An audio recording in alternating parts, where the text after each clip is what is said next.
are starting. Hello, Limsan, my beautiful. Thank you for joining Mixed and Confused on a Saturday morning. I know that your time is valuable, so I'm super grateful that you've decided to talk to me about being mixed. So I am excited because I know you personally. You are my wifey's sister.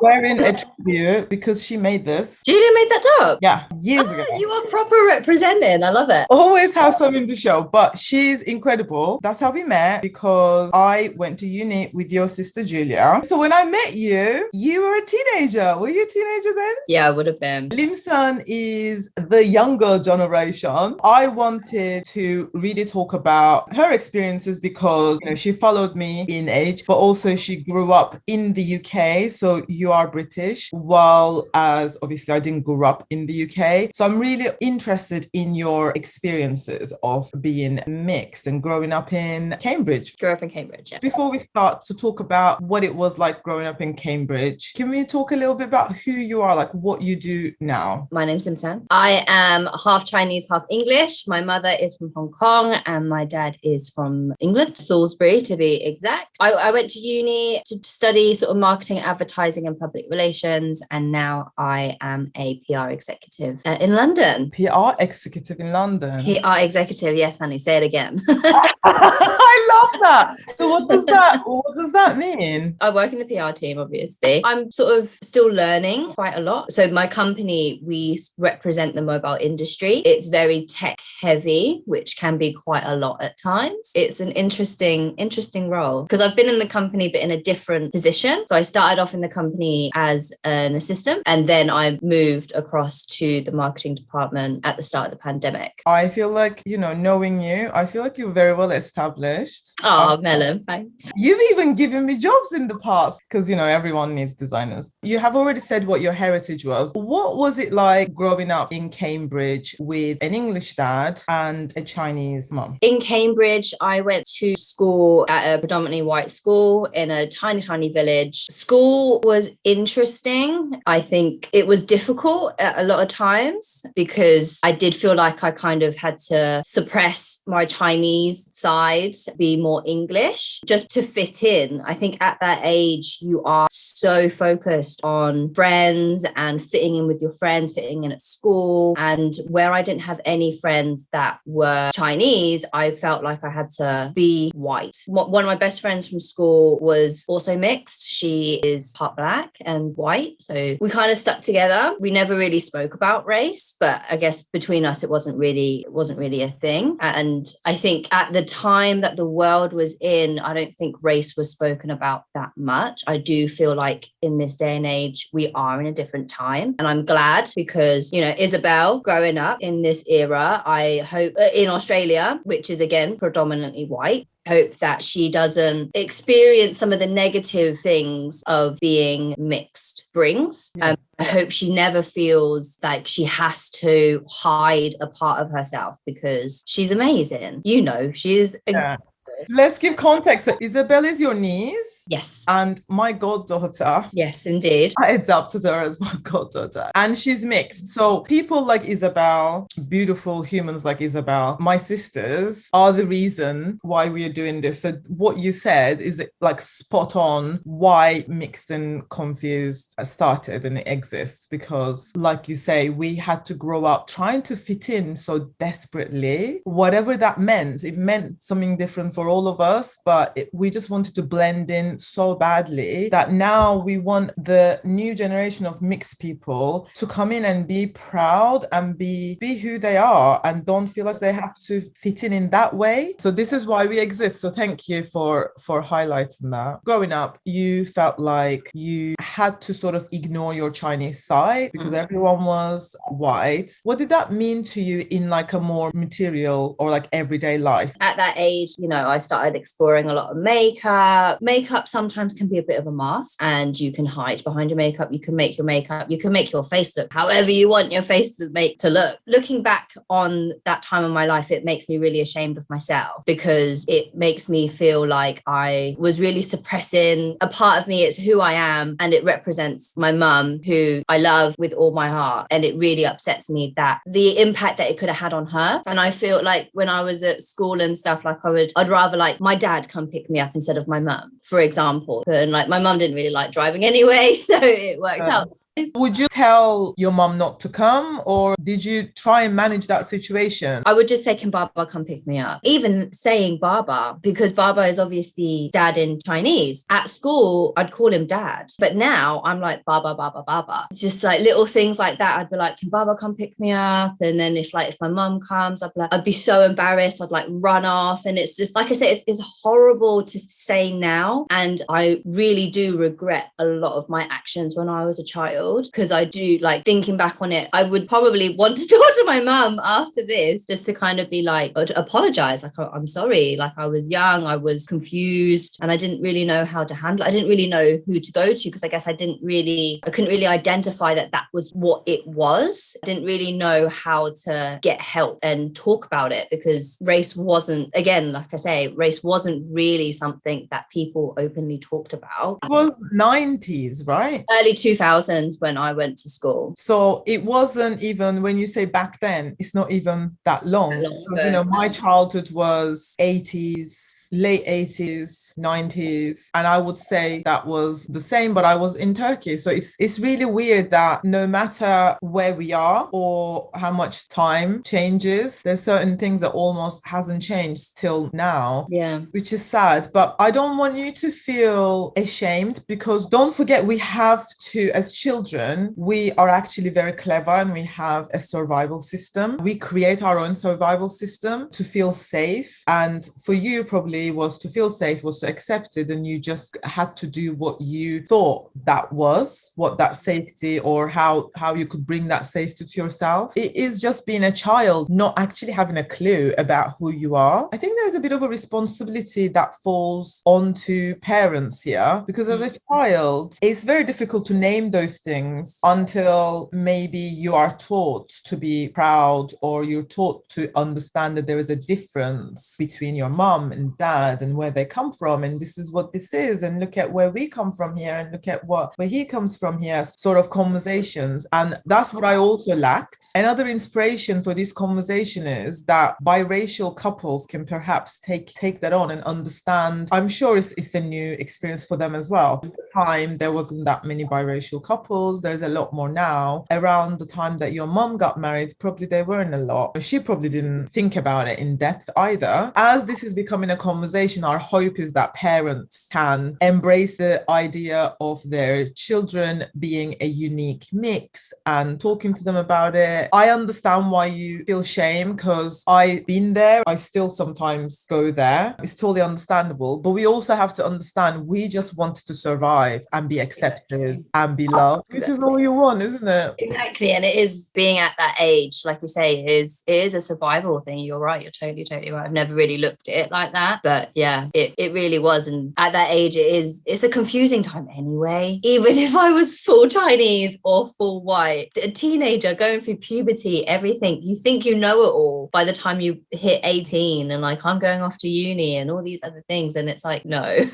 you really, really don't. What did you find difficult growing up? I don't know, that's a hard question. If I were to go back and change any actions from when I was younger, I think I would want to learn more about Chinese culture a lot earlier. I mean, obviously living in England, you get the sense of what English culture is like very quickly. Like, you're in the mix every single day. Like, you have white friends. Like, that's, you know, I grew up like that. But I really don't feel like, even today, I don't think I fully know a lot about Chinese culture. I do and I don't. Obviously, dim sum and the food, big aspect. Food is always a big part of our family, like it always has been. My mum's an amazing cook. Food has always been the way we show love, I guess. And Chinese food is delicious. And I remember go down to London from Cambridge to go to Chinatown, eat in a proper Chinese restaurant instead of, Chinese takeaways. I wish I'd made the effort to understand a bit more about, maybe like learn how to make a couple dishes. My nan, who is no longer with us, I wish I tried to converse with her more. Like, I can't fully speak Chinese. I wish I could speak Chinese. I wish I, picked up some recipes from her. There's a lot of things in that aspect that I would change. Julia's wedding is another example. So, at Julia's wedding, when they were doing the envelope, I had to ask my mum afterwards, what did that all mean? Because I had no idea that that's what people do in Chinese weddings. And it was great to watch. Obviously, like we were there, like it was great. She got married when I was like 25. I was in my 20s and I still didn't know that was a massive part of culture that I am a part of. If I were to change, I'd educate myself a bit more. You educate yourself with your Chinese heritage. Exactly. I'd ask more questions. I would try not to feel that shame or embarrassment of asking. Because I think the other thing as well, like I say, I can't speak Chinese. Oh, you used to be able to, right? Yeah.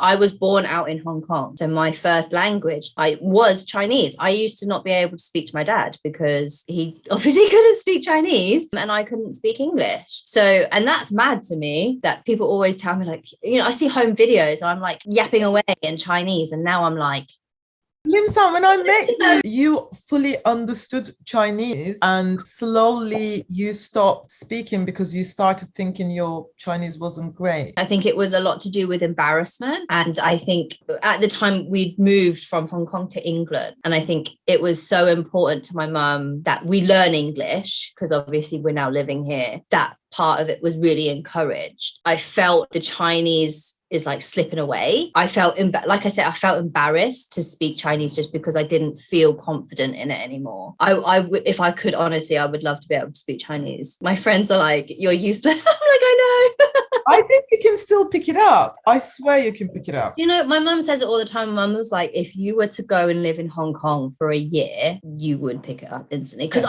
even today, like I can listen to conversations. Like I understand my mum can talk to me in Chinese and I fully understand what she's saying. Julia and my mum can have a conversation. And again, I could maybe not every single word, but I get the general gist of the conversation. If I really, really try, I can speak very, very minimal child's vocabulary. I couldn't work in Hong Kong or anything, I don't think, on my Chinese level. It is something that I would like try to learn again. So growing up, do you remember anything particularly that you loved about being mixed? I think we're going to say the food. Food is literally what popped into my mind. What I like now about being mixed, let's put it that way, is that I do look different and a bit, I guess a bit exotic. I love that I look a little bit different to other people. We don't want to all be the same because then the world would be so boring. When you were little, the fact that the fact that you looked different brought on some stuff. Exactly. Which again, it comes down to, I feel like it's a journey being mixed. For me, it was a journey to be mixed. At first, it was kind of like, oh, I'm really, really different. Like acknowledging that I'm different. How did you acknowledge that? Like when was the point that you were like, oh, I'm different as a child? When I went to school, secondary school is when primary school, I think at primary school we're too young, but to really think about that kind of thing. But then when you go to school, secondary school, like you're 12 years old, I think when you first start secondary school, give or take, your body is starting to change. So you're noticing that as it is, chances are it's a bigger school going from primary school, a tiny primary school to a big secondary school, even though it was still a village secondary school, there was a load of people there and just kind of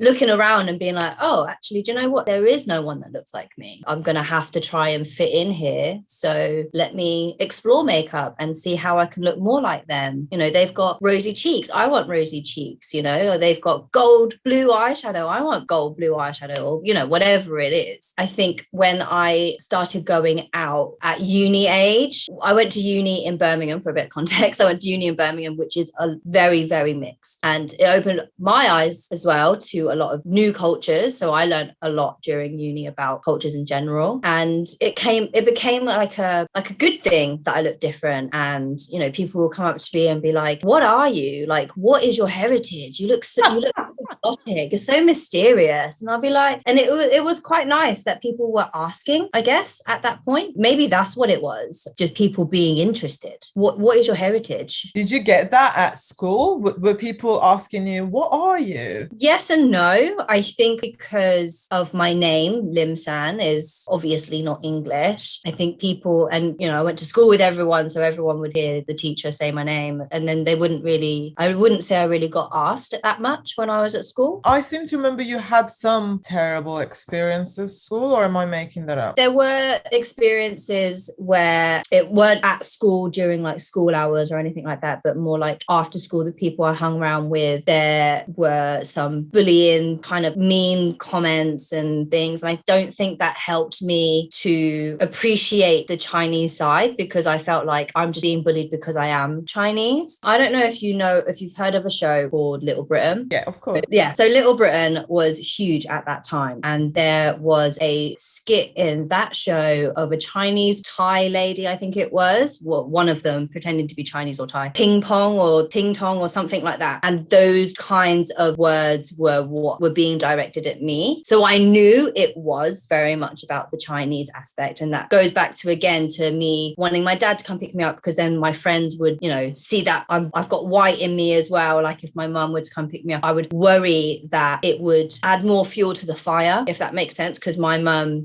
doesn't sound English. Like I have a very English accent. My mum definitely has a Chinese accent. And I didn't want to add more fuel to the fire, I think, as well. So maybe a part of me was not only protecting myself, but also protecting my mum, because I would obviously hate anything to happen to my mum, any racial slurs or anything towards my mum. So I think that, again, it comes down to, I think we touched on it earlier, media has a huge part to play. And I think now there is a lot more Chinese, Asian casts, films like Crazy Rich Asians, Squid Games, obviously most recently, you know, there's a lot of Chinese Marvel films that are coming out, and those kinds of things. Like it reaffirms that, you know what, it's okay. And it makes me proud to be Chinese, because I feel like the media is picking up on it. Growing up, Lucy Liu was like the only Chinese actress I could think of back then. And there's only one Chinese Disney princess, Mulan. So, you know, when people would be like, well, who's your favorite Disney princess? And I'd be like, I'd say Belle or something, or Ariel. They'd be like, well, why isn't it Mulan? She's Chinese. And I'm just like, You want to underline it, probably. You just want it to be like what everyone said. Having representation in the media is, I think, very, very, very important. And I think that's what I mean. The world is changing now. There is more representation of all cultures, maybe some more than others. There's certainly room for improvement across the board. Fair to say that you didn't have a role model growing up? Yeah, I'd say that. I mean, obviously, like Julia was a big role model of mine, because, you know, we have got quite a big age gap. So I would see her going off to uni and having all this fun, and then moving to London. And then like you were there, like I'd come and stay during half term and like experience London living. And yeah, it was like that. In that sense, she was a role model. And I feel like for Julia, maybe if I were to talk to Julia about it, she might feel differently. But like to me, Julia was a proud Chinese woman, even though I think she also had some negative experiences during school years. But at the time when I was starting school and everything, she kind of overcame all of that and was a proud Chinese woman. And I think that helped. But in the world, in the media or whatever, like I wouldn't say there was a role model as such, if that makes sense. Yeah. And that's why it's important for us to support Isabel in that way. Yeah, exactly. Whenever I find with like little Chinese characters in it that as a main character, I buy it for her and send it over, so she doesn't always look at the same type of characters in books. Exactly. So see a reflection of her as well. The world is definitely changing. There was times like no one was even thinking about getting a different sort of book for their kids, right? Exactly. There is a lot more out there now. Like even Chinese dolls, like when I was growing up, baby doll thingies that kids love, like they were all white. There wasn't any Chinese, there wasn't any black, there wasn't any Indian, like all white, blonde, white, blue eye. That's all you saw. sure. When someone asks you, what are you? Do they still ask you? I say my heritage is half Chinese English. I do have a slight issue with the what are you? It's just like, I'm a person. My heritage is half Chinese, half English. I'm very proud to say that now and happy that people are asking. I mean, the way they were asking might be a little bit like, oh, did you have to ask it like that? But the fact that they're asking, I feel like you can't be mad at people for asking the question. I'd rather people ask the question than not understand who I am, because it's who I am. I am half Chinese. I think that's awesome. But let's correct something. It is not what are you? It's what is your heritage or what is your background, not what are you. So that's one thing that we would like to change as yes, massively. I hope Isabel never gets asked, what are you? Yeah, because what you said is so true. I am another human, just like you.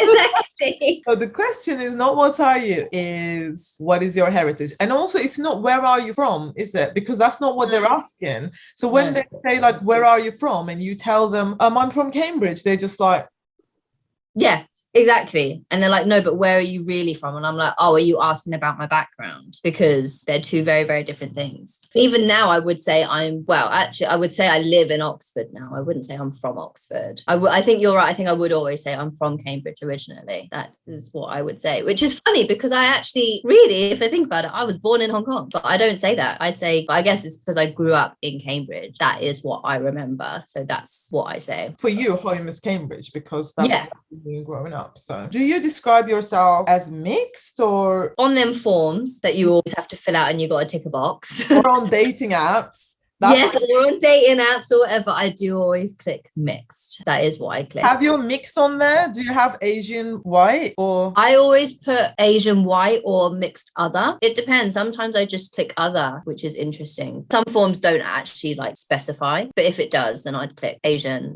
Caucasian. I want to talk about your dating life. Okay. So Mama is gonna watch this, I know, but it's cool. She's like the coolest mom, so it's fine. Yeah. Because I read a book called Mixed Other. Shout out to Natalie Morris. I've checked it out actually this morning, so I can remember. It is not uploading here. I had a screenshot, but apparently the most popular mixes on dating apps, and I don't want to use this word, but I don't have a better word. The most preferred races in women is Asian white. Really? On top. Yeah. And I'm very surprised at that. Because you said you loved being called exotic, and a lot of mixed women don't like being called exotic because it just, I think, maybe in their dating life become a little bit of a cliche or a bit of a fetishism. So that's why I'm really interested in your data, not from anything else, but because I read this book and I had conversations with other mixed women. You can be quite fetishized or picked because of what you look like or what your mix is. So I want to know what your experiences are. I guess I properly started dating at uni. I mean, obviously teenage boyfriends and whatever else, they were always white. And then at uni, threw my net out there, explored, you know, as one does and as one should at uni, in clubs and things. I've never felt like my race has been an issue, but I never really had a boyfriend that I took home until very, very recently. So my partner Ben has now met my dad. Yeah, I know. He's met my dad, hoping to meet my mum soon, and everyone else, obviously Isabel, and they've met each other on like FaceTime and whatever else, but it's just not the same as it really. In clubs and stuff, I always do get asked the whole, what are you? That's kind of like their pickup line almost sometimes. And I'm just like, that's just not going to work, but okay. Apart from that, dating, I've never really, like I said, it's not, for me, I don't feel like it's been a big aspect of it. And I get what you're saying about, you know, sometimes people can fetishize a mixed person. And I know like when I was younger, I remember that there was a rumor that would fly around to say like Chinese women have an extra muscle in there.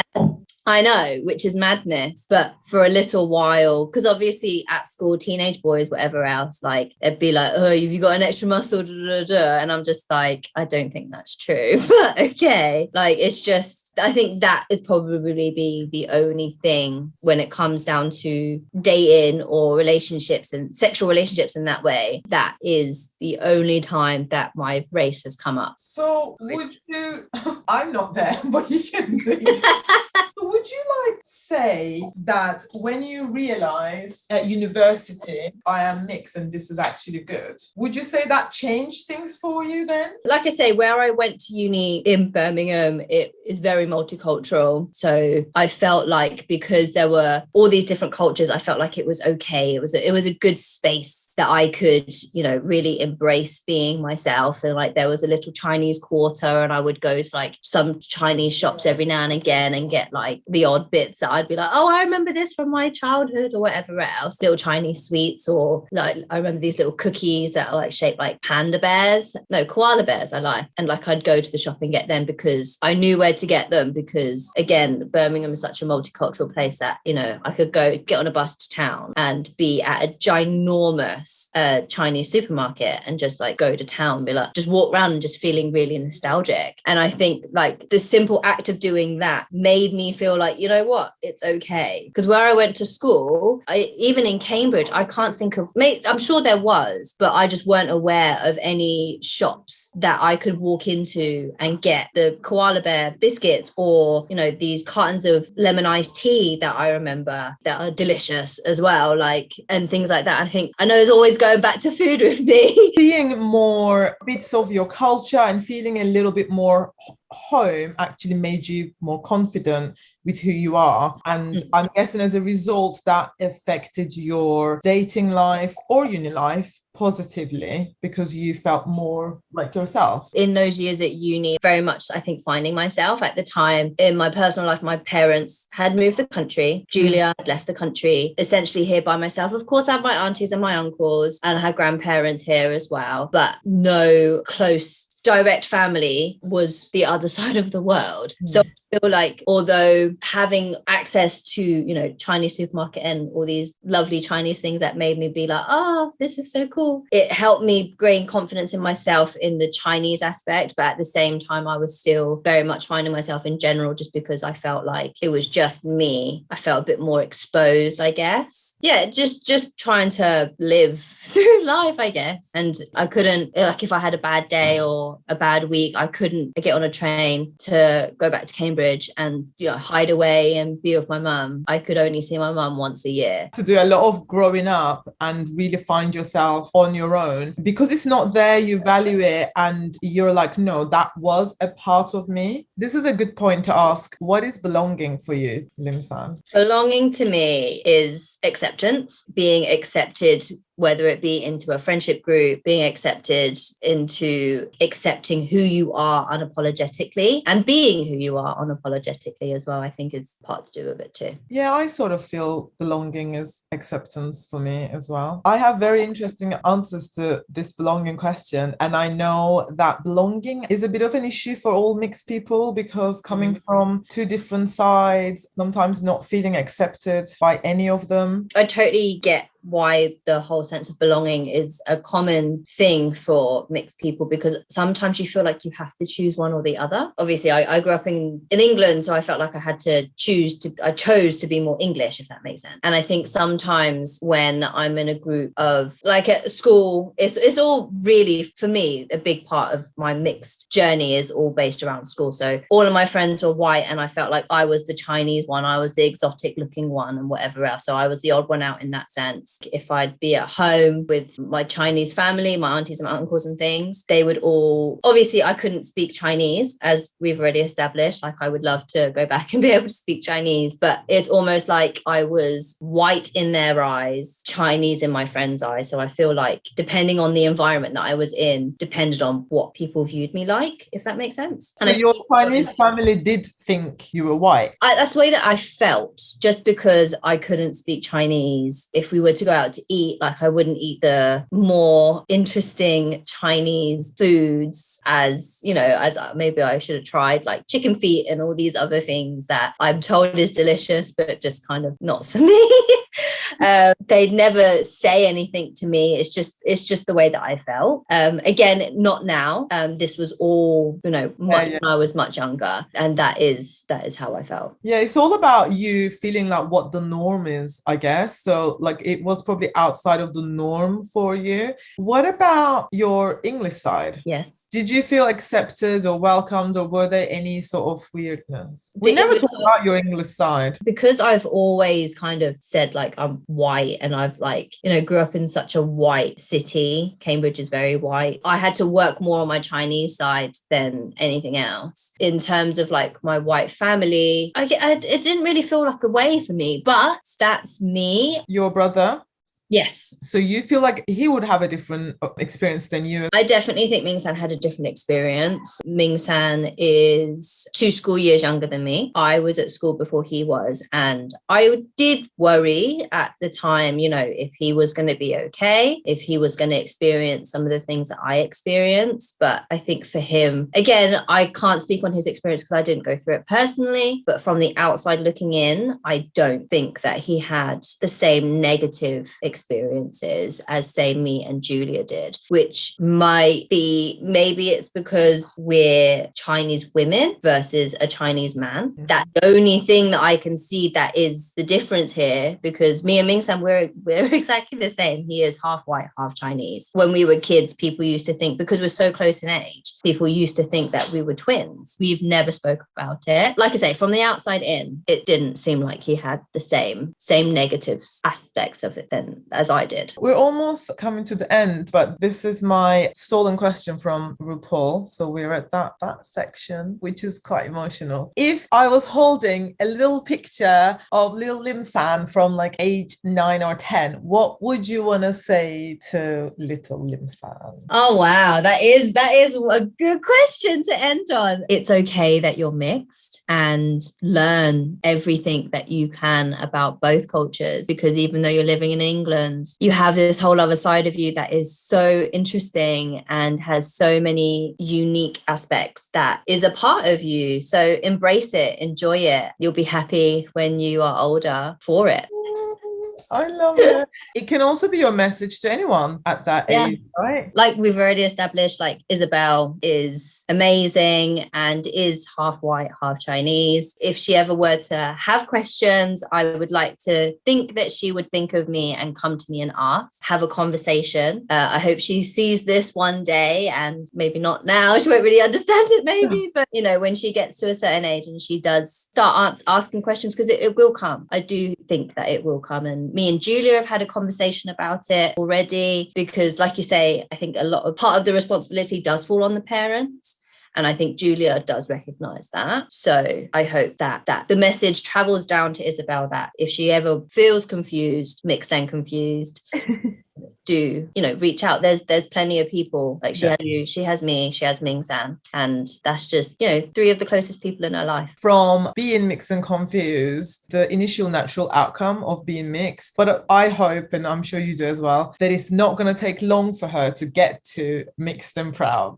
Yes, absolutely, because it's a journey and everyone has different journeys and different experiences. Hopefully hers is a smooth experience and a quick one. That's why you wanted to take part in the show. Yeah, absolutely. Yeah, Isabel is definitely a big driver in me doing the show. Obviously, I wanted to do it for you as well. Like, I've known you for years personally, as we've already said. So yeah, I think it's great that you're doing this, and I'm totally here to support it 100%. Thanks, Limsan. It's been incredible learning about you. I am actually so happy. This was a positive conversation, and I know you've had hard times, but it feels like you have taken on a lot of positives and you've taken on a lot of lessons. And actually, overall, looking back, especially as a woman, looking back in your dating life and your friendships were not dictated in a negative way because you were a mixed woman. So I'm really happy to have heard that. And it's great to have like positive examples as well, because it's not just all about having a terrible time being mixed. Yeah, exactly. And like you say, it's a journey and it's a bit wavy, but like it all settles down at one point. So thank you for sharing bits of your story. This is what I need to learn to do. Right, ready?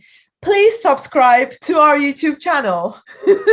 Like, share, subscribe. Please do share our videos with mixed folks, because people in biracial relationships or households, because this is why we exist. We want to be able to bring us together as a community, sort of leave a legacy to the younger generation of mixed folks so they can lead happier, more comfortable lives than we did. And that's why if you subscribe or share this with a mixed folk, that really, really matters to us and to our show. Thank you, Limsan. Thank you. Thank you, everyone, for watching. We'll catch you soon in the next episode, everyone. Bye. Bye.